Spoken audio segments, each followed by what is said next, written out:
Hi, I'm Lauren with IndoorGardening.com. Thank you guys so much for popping in. Today we wanted to talk about spring preparation.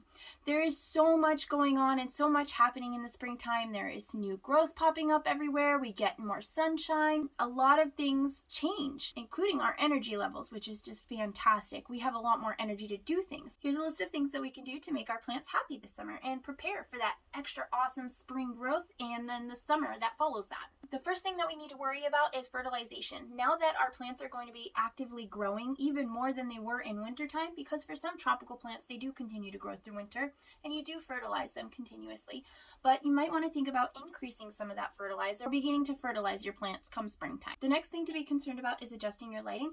Sunlight will shine in and the sunlight is going to get even more intense. So if you have light-loving plants that are possibly going to be getting burned, you might want to pull them back a little bit. Some of the more sensitive plants, if you have some calathea, some ferns, some peperomia, they might need to be pulled back from the window a little bit. The sunlight is not as intense in wintertime, but if you have things like Hoya and Tradescantia, you might want to just shove them right up on the windowsill and let them soak up all that beautiful light so they can really get growing for you. The next thing to be concerned with is watering. Pay attention to your watering.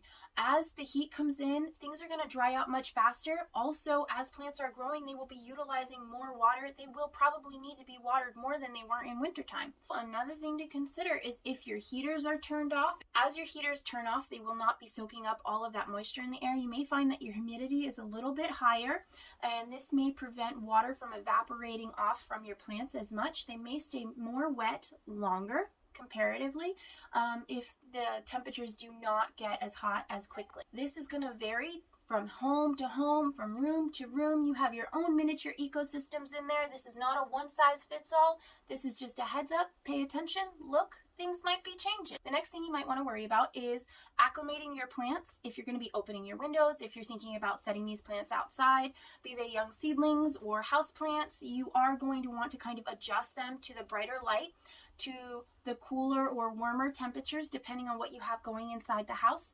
Just slowly shift them out over time, give them a little bit more intensity of those temperatures. I know some places they have not hit their frost date yet, whereas others are beyond that and totally, practically summer temperatures. So again, this is another thing. Pay attention to what's going on around you and pay attention to your plant. If you notice any burn marks, extra crispy leaves when there weren't crispy leaves there before, these are signs that maybe the sunlight is just too intense, the heat's just a little too intense. Maybe pull them back a little bit and then slowly shift them back out there, okay? We don't want to end up risking leaf burn and slowing down all of that new growth. Another thing to keep in mind before you even start putting your plants outside is pest prevention. You want to start your pest prevention right now. If you haven't been keeping up with it through the winter time, chances are it's about thrip season.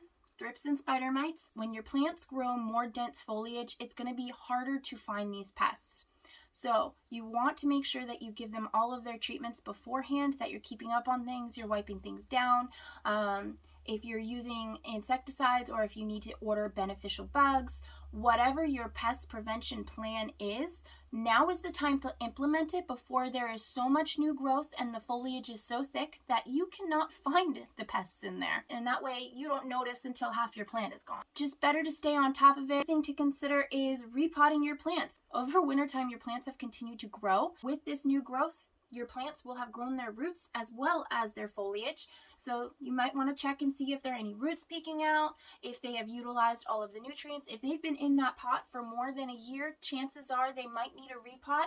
There are some plants that grow very quickly, like a monstera. They need a repot about every 6 months to a year. Just depends on what you have going on and what your plant is. Definitely worth giving a look though.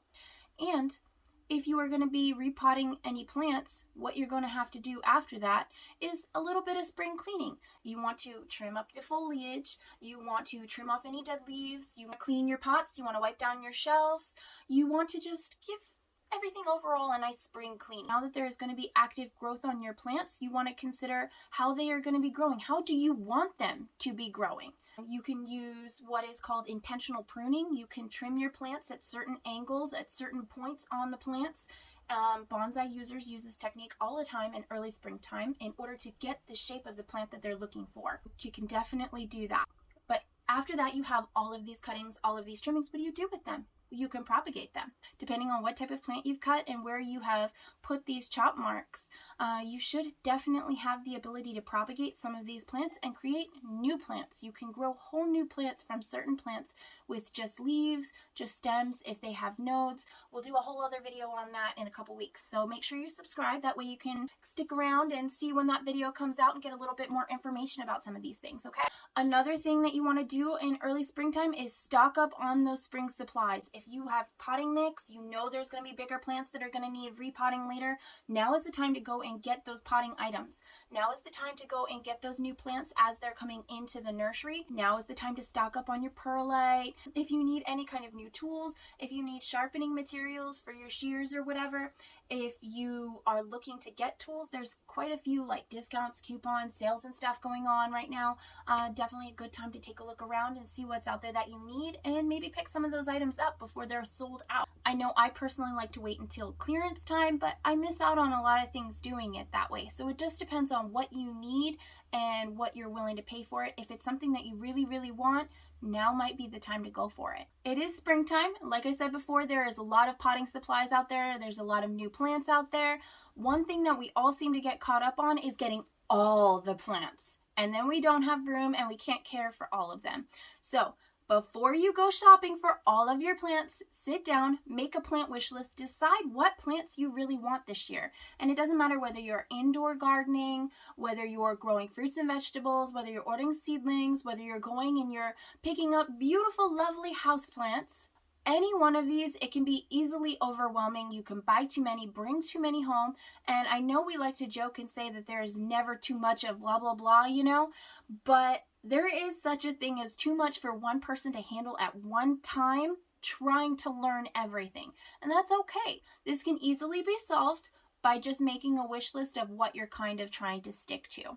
Okay, and we'll talk about this more, like I said, in another video. Make sure to check out indoorgardening.com. We'll link it down below for you. That way you can go and read all of our blogs and all of our articles. While you're waiting for our next video, there's a lot of information out there. We are just getting this YouTube channel started and we are so excited to be able to share this video content with you. Thank you so much. We'll see you in the next one. Bye!